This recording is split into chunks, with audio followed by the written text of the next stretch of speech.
tas moments, kuriam absoliučiai viskas egzistuoja, yra čia ir dabar. Kiti žmonės sakytų, kad dabar, aš ten praeitam gyvenime buvau toks ir toks, ten dar praeitam gyvenime buvau tokia ir tokia, tą patyriau, tą dariau, tas buvau, tą išmokau, bla bla bla.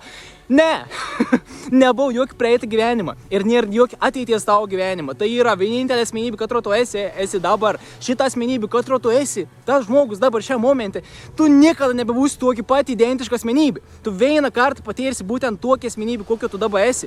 Ir tas dalykas, kad aš turėjau praeitus gyvenimus, aš turėjau ten buvau ten kažkoks šamanas, ten buvau kažkoks gydytojas ten prieš 300 metų, ar ten iš vis prieš 3000 metų, kas tu ten bebūtum jau. Tai vyksta dabar, šią momentą, nes mes dalinamės momentais.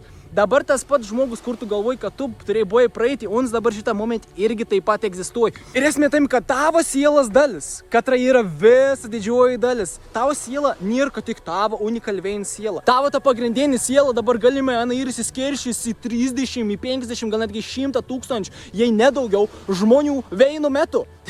Tai tu susijungi su visais tais žmonėmis, kad ir egzistuoja gal ateitį, gal praeitį, arba visiškai gal kitoj paraleliniai realybėj, kur visiškai tai nebūtų tavo aktualu, bet tu susijungi su tom pačiom energijom, su to pačiom asmenybėm ir mokas iš to. Tu gauni idėjas iš to, tu susijungi, tu esi tas pats, ta pati dalis tos visos sistemos.